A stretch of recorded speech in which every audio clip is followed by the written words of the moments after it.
नमस्कार अनि स्वागत छ विद्यार्थी भाइ बहिनीहरू तपाईहरुको आफ्नै रेडियो कार्यक्रम बर्दघाट पाठशालामा। सदाको दिनमा जस्तै आजको यो नयाँ कक्षामा पनि कक्षा 9 को विज्ञान विषय सहजीकरण गर्नका लागि तपाईहरुको रेडियो सेटमा उपस्थित भइसकेको छु। म शान्ति निकुञ्ज मावि बर्दघाट 5 पालडाँडाको विज्ञान विषय शिक्षक देवेन्द्र गिरी। विद्यार्थी भाइ बहिनीहरू, बर्दघाट नगरपालिका शिक्षा शाखा र सामुदायिक रेडियो दाउन्ने 103.4 मेगाहर्जको सहकार्यमा यो रेडियो कार्यक्रम बर्दघाट पाठशाला प्रसारण भइरहेको छ। तपाईहरु यो रेडियो कार्यक्रम एफएम ब्यान्डको 103.4 मेगाहर्जका साथै हाम्रो पात्रो एप्लिकेशनमा रेडियो दाउन्ने सर्च गरेर तथा रेडियो दाउन्नेको फेसबुक पेजबाट पनि लाइभ सुन्न सक्नुहुन्छ। विद्यार्थी भाइ बहिनीहरू, मलाई विश्वास छ तपाईले यो रेडियो कार्यक्रम सुनिरहनुहुन्छ र धेरै भन्दा धेरै लाभ लिइरहनु भएको छ। विद्यार्थी भाइ बहिनीहरू, आज बुधबार बिहान 10:30 बजेदेखि 11 बजेसम्मको यो समय तपाईहरूले कक्षा 9 को विज्ञान विषय सिक्ने समय हो। मलाई आशा छ तपाईहरू पक्कै पनि तयारी अवस्थामा नै हुनुहुन्छ, हैन त? Dear student, now we are entering today's new class. Please come near to the radio set with copy, pen, science textbook and even calculator. प्यारा विद्यार्थी भाइ बहिनीहरू, अब भने हामी आजको नयाँ कक्षामा प्रवेश गर्छौं। कृपया कापी, कलम, विज्ञान पाठ्यपुस्तक र तपाईले क्याल्कुलेटर पनि साथमा लिएर रेडियो सेट नजिकै आउनुहोस् है। विद्यार्थी भाइ बहिनीहरू, आज हामी केही न्यूमेरिकल प्रब्लमहरु पनि हल गर्छौं, त्यसैले क्याल्कुलेटर पनि साथमै राख्नु होला। First of all, I would like to remind you what we studied in the previous class. सबैभन्दा पहिले म तपाईहरुलाई यो भन्दा अघिल्लो कक्षामा अध्ययन गरेका कुराहरु एकपटक स्मरण गराउन चाहन्छु। In previous class, we had discussed about acceleration and equation of motion. Then we proved one equation of motion. अघिल्लो कक्षामा हामी प्रवेगको बारेमा र गति सम्बन्धी समीकरणको बारेमा छलफल गरेका थियौं र एउटा गणितीय समीकरण, गति सम्बन्धी गणितीय समीकरण पनि प्रमाणित गरेका थियौं। Today we are going to prove remaining 3 equation of motions. Then we will discuss about things to consider for numerical problems related to equation of motion. Then with the passage of time we will solve some numerical problems related to equation of motion. विद्यार्थी भाइ बहिनीहरू, आज हामी बाँकी रहेका 3 वटा गति सम्बन्धी समीकरणहरू प्रमाणित गर्नेछौं।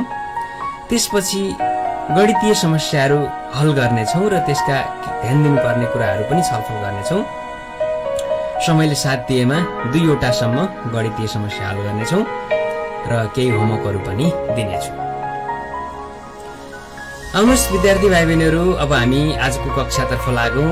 यो भन्दा अघिल्लो कक्षामा हामी गति सम्बन्धी 4 वटा समीकरण मध्ये पहिलो समीकरण b = u + at प्रमाणित गरेर छोडेका थियौं। त्यसपछि म तपाईलाई 3 वटा गति सम्बन्धी समीकरणहरू तपाईहरुले सकेसम्म बुकको पेज नम्बर 11 and 12 हेरेर आफूले होमवर्कको रूपमा प्र्याक्टिस गर्नु होला पनि भनेको थिएँ। तपाईहरुले गर्नु भएको छ भने अगाडि राख्नु होला, गर्नु भएको छैन भने आज म ती गति सम्बन्धी समीकरणहरू प्रुफ गर्नेछु। तपाईले कापी, कलम साथमा राखेर टिप्दै जानु होला। म बिस्तारै बिस्तारै भन्नेछु र बाँकी 3 वटा प्रुफ गर्ने क्रममा दोस्रो नम्बरकोबाट हामी सुरु गर्छौं। गति सम्बन्धी समीकरण हाम्रो इक्वेसन रहेको छ s = u + v upon 2 into t. s = u + v divided by 2 into t. विद्यार्थी भाइ बहिनीहरू, एक्जाममा सोध्दाखेरि यसलाई s, u, v र t बीचको सम्बन्ध स्थापित गर पनि भन्न सक्छ र क्वेशनको रूपमा यसरी सोध्न सक्छ। तपाईहरुले यसको प्रश्न क्वेशन बनाएर टिप्नुस्, प्रमाणित गर्नुहोस् s = u + v upon 2 into t. prove that S is equal to U plus V divided by 2 into T. लेख्नु भयो यो प्रश्न।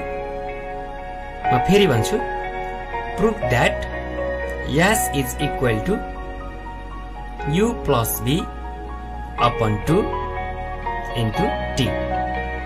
ल अब यो प्रुफ गर्नको लागि यो भन्दा अघिल्लो हामी इक्वेसन अफ मोसन प्रुफ गर्दाखेरि पनि केही ल्याङ्ग्वेज लेखिसकेका छौं। सबैभन्दा पहिले साइन्समा हामी यस्ता प्रुफ गर्ने कुराहरू गर्दाखेरि केही मानेर गर्नुपर्ने हुन्छ भनेर मैले भनेको थिएँ र यसमा पनि तपाईले 2-3 लाइन लेख्नुस् ल्याङ्ग्वेज म बताउँछु, त्यसपछि चाहिँ हामी प्रुफ तर्फ लागौँला।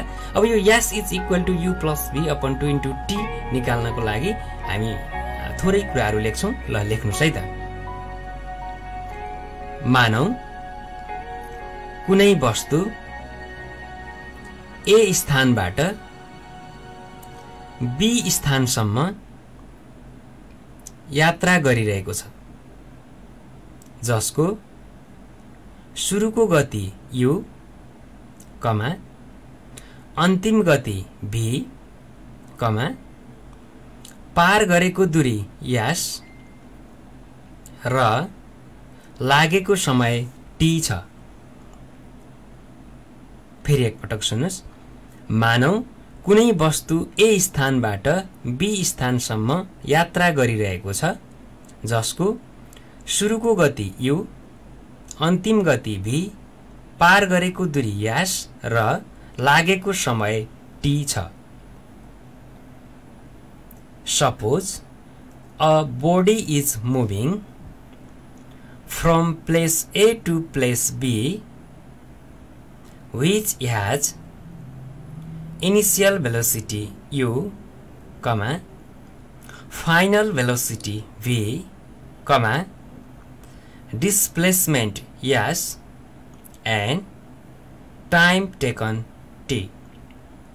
Once again, suppose a body is moving from place A to place B, which has initial velocity U, final velocity V, displacement S and time taken T. लेख्नु भयो। अब यति लेखिसकेपछि अब हामीले अब तलपट्टि लेख्छौं अर्को लाइनमा, अब हामीलाई थाहा छ भनेर लेख्नुस्। अब हामीलाई थाहा छ। Now we know that. Now we know that. अब के लेख्छौं? हामीलाई के थाहा छ? हामी कक्षा 8 मा पढिसकेको एउटा हामीलाई फर्मुला थाहा छ। मैले त्यही लेख्छु, तपाईहरुले पनि त्यही लेख्नुस् है त। औसत गति बराबर सुरुको गति प्लस अन्तिम गति upon 2. Average velocity is equal to initial velocity plus final velocity divided by 2. लेख्नु भयो। अब यो फर्मुला लेखिसकेपछि अब हामी यो भन्दा तल्लो लाइनमा लेख्छौं R भनेर, कपीमा तलपट्टि लेख्नु होला।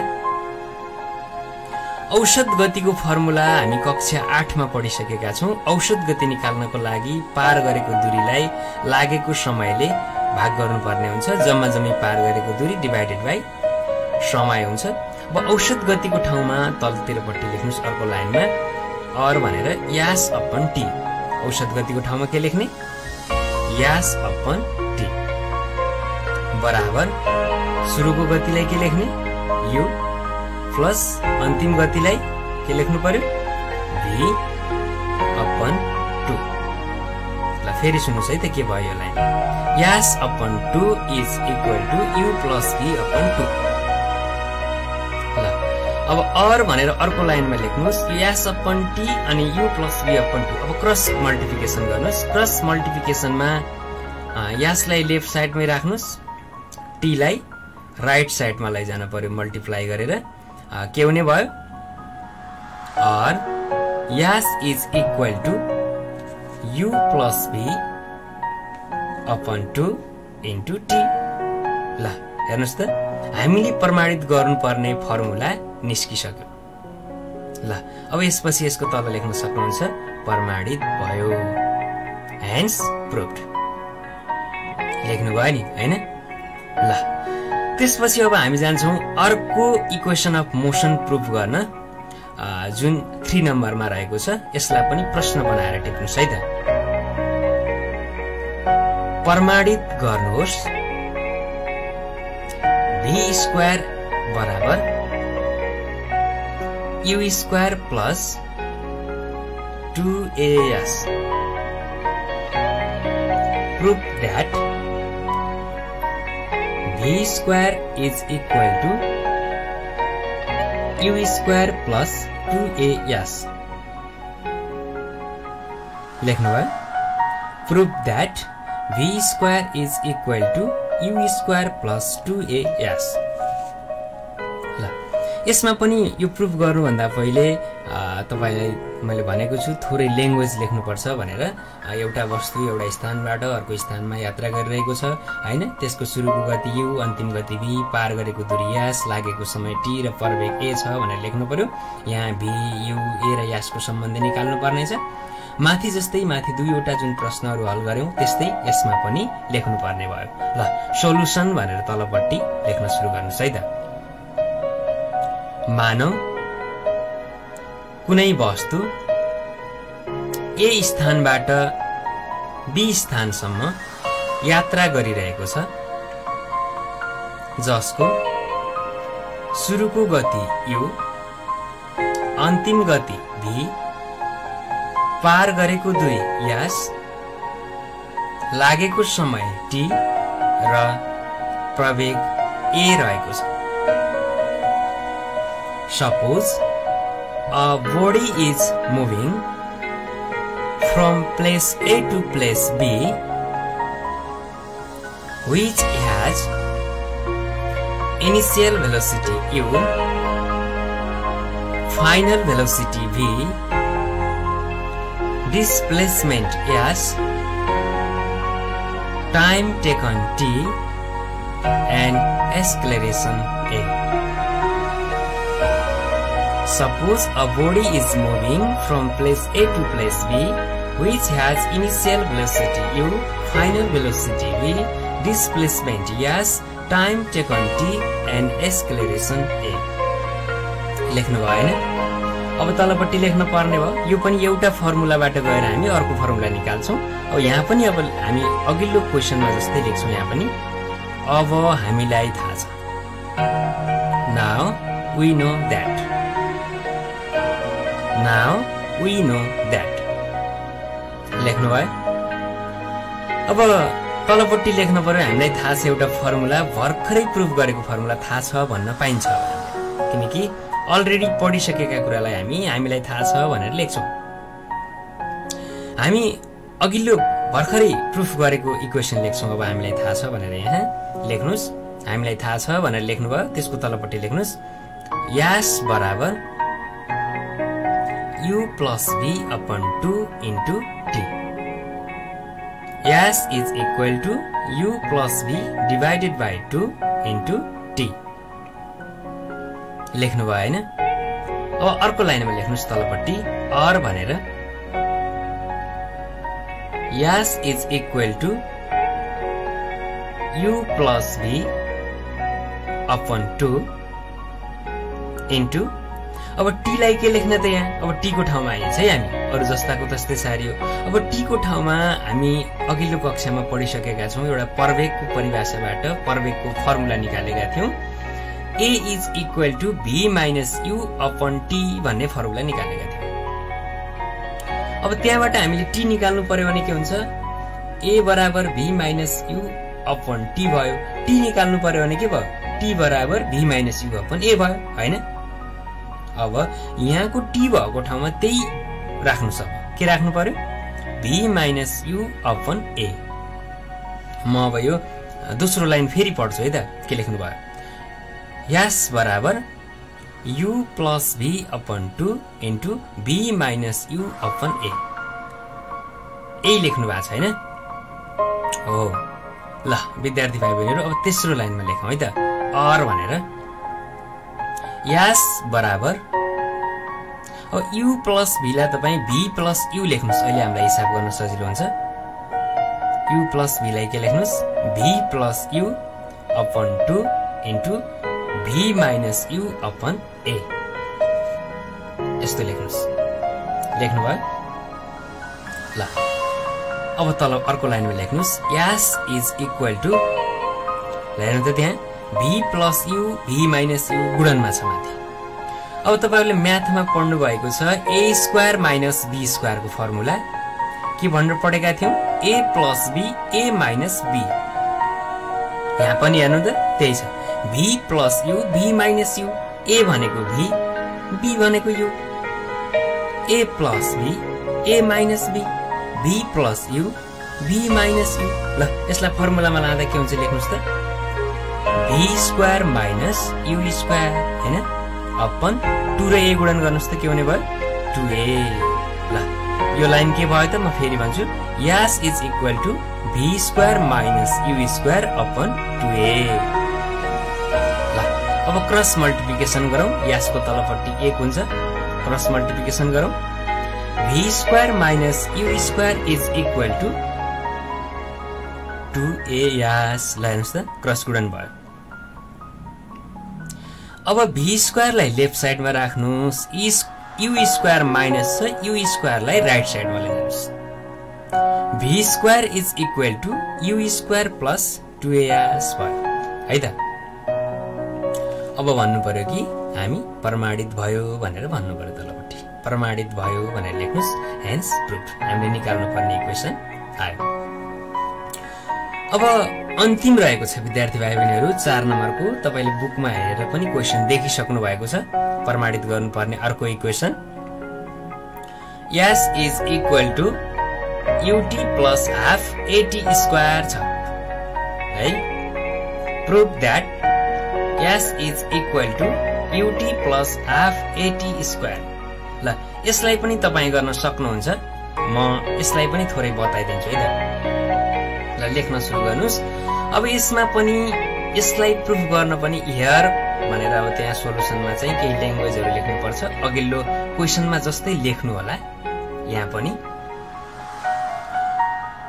म अब सिधै गए हामीलाई थाहा छ बाट है त तपाईले लेख्न सक्नुहुन्छ होइन भने तपाईले डाइरेक्ट यहीबाट पनि गर्न सक्नुहुन्छ जान्नु भयो भने अगाडिको ल्याङ्ग्वेज लेख्दा अझै राम्रो होइन भने अब यो प्रुफ गर्नको लागि हामी यहाँ पनि दोस्रो इक्वेसनबाट जान्छौं र चौथो इक्वेसन निकाल्छौं है त। लेख्नुस् हामीलाई थाहा छ we know that अब लेख्नुस् दोस्रो इक्वेसन हामीलाई थाहा छ पहिले प्रुफ गरेको त्यो लेखौं त्यसपछि प्रमाणित गरौँला। ल लेख्नुस् त s इज इक्वल टु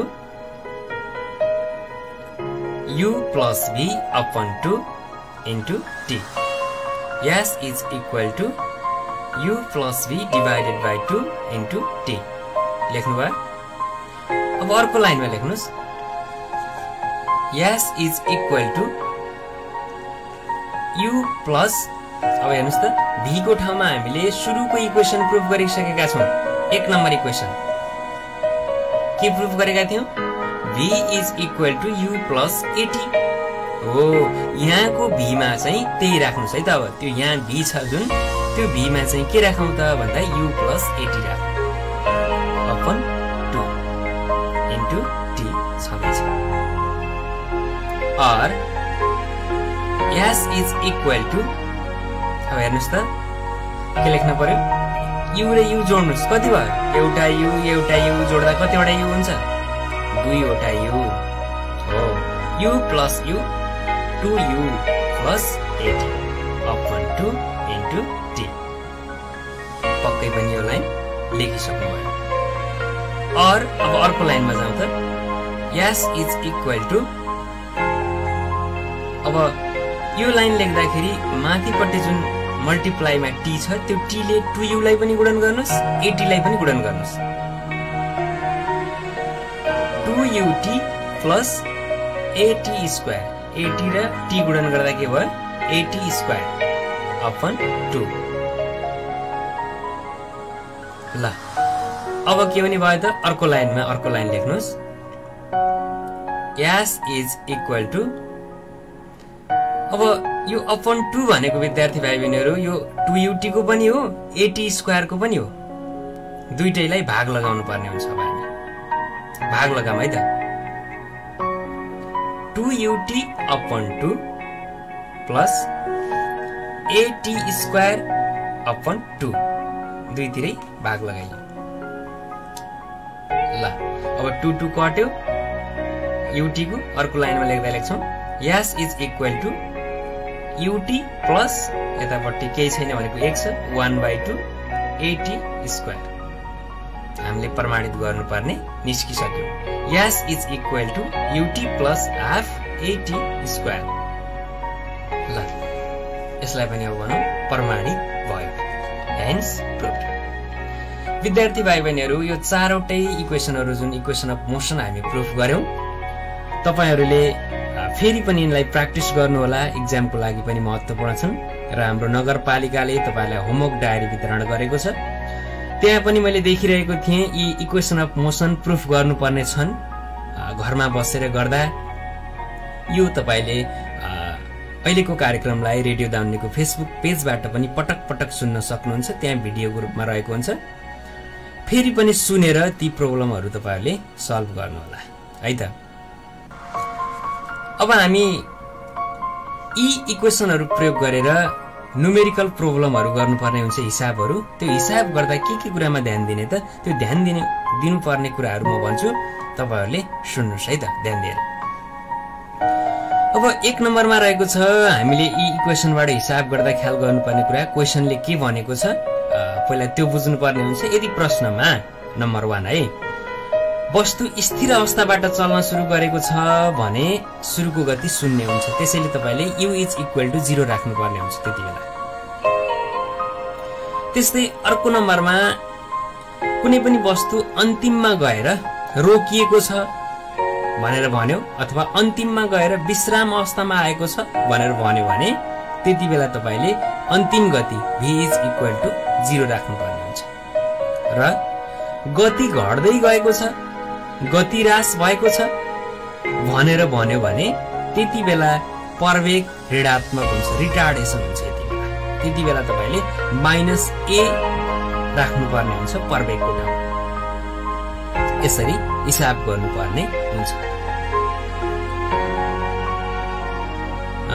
अंग्रेजी माध्यमका विद्यार्थी भाइ बहिनीहरुले सुन्नु होला things to consider for numerical problems number 1 if a body is starting from rest its initial velocity becomes 0 then we can write u is equal to 0 number 2 if a body is finally comes at rest after covering certain distance the final velocity becomes 0 then you should write v is equal to 0 in number 3 if a body is retarding the acceleration has negative value then you should write -a in acceleration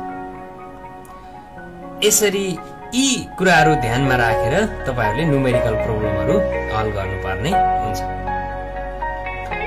विद्यार्थी भाइ बहिनीहरु केही numerical प्रब्लम्सहरु solve गर्ने भनेको थिए मैले आज समयले साथ दिएन तपाईले केही न्यूमेरिकल प्रब्लमहरु होमवर्कको रूपमा लेख्नुस् है त म अर्को क्लासमा गरिदेऊला होमवर्कको रूपमा क्वेशन टिप्नुस् है त ल नम्बर 1 सुरुको अवस्थाबाट चल्न सुरु गरेको गाडीको प्रवेग 0.5 मिटर पर सेकेन्ड स्क्वायर छ 4 मिनेट पछि गाडीको गति कति हुन्छ र गाडीले कति दूरी पार गर्दछ पुनः एक पटक सुरुको अवस्थाबाट चल्न सुरु गरेको गाडीको प्रवेग 0.5 मिटर पर सेकेन्ड स्क्वायर छ 4 मिनेट पछि गाडीको गति कति हुन्छ र गाडीले कति दूरी पार गर्दछ A vehicles starting from rest accelerated at a rate of 0.5 meter per second square What is the final velocity of the vehicle after 4 minutes and how much distance does it cover? Once again, a vehicle starting from rest accelerated at a rate of 0.5 meter per second square. What is the final velocity of the vehicle after 4 minutes and how much distance does it cover? लेख्नु भयो हैन ल यो एउटा numerical problem हल गर्नको लागि प्रयास गर्नु होला र यो गरिसकेपछि पछि विद्यालय खुलेपछि तपाईका विषय शिक्षकहरूलाई पनि देखाउनु होला र मैले पनि आगामी कक्षामा यो हल गरिदिन्छु। ल त विद्यार्थी भाइ बहिनीहरु आजको लागि हाम्रो निर्धारित समय लगभग सकिएको छ। तपाईलाई यो सिकाइ सहजीकरण कार्यक्रम कस्तो लागिरहेको छ? कृपया सुझाव सल्लाह र प्रतिक्रिया दिन नभुल्नु होला। तपाईले यो कार्यक्रम सुन्न छुटाउनु भएको छ भने रेडियो दाउन्नेको फेसबुक पेजमा गएर पनि तपाईले फेरि सुन्न सक्नुहुन्छ। तपाईहरुसँग केही समस्याहरू छन्, नजानेका प्रश्नहरू छन् भने पनि त्यही रेडियो दाउन्नेको फेसबुक पेजमा गएर कमेन्ट गर्न नभुल्नु होला। यतिन्जेलसम्म यो रेडियो कार्यक्रम तपाईहरु समक्ष पुर्याउन रेडियो दाउन्नेबाट टेक्निकल सपोर्ट गर्ने भावना पाण्डेलाई पनि म विशेष धन्यवाद व्यक्त गर्छु र पुनः आइतबार तपाईहरुलाई भेट्ने वाचा गर्दै तपाईहरुकै विज्ञान विषय शिक्षक देवेन्द्र गिरी पनि बिदा हुन्छु। नमस्कार। तपाईको दिन शुभ रहोस्।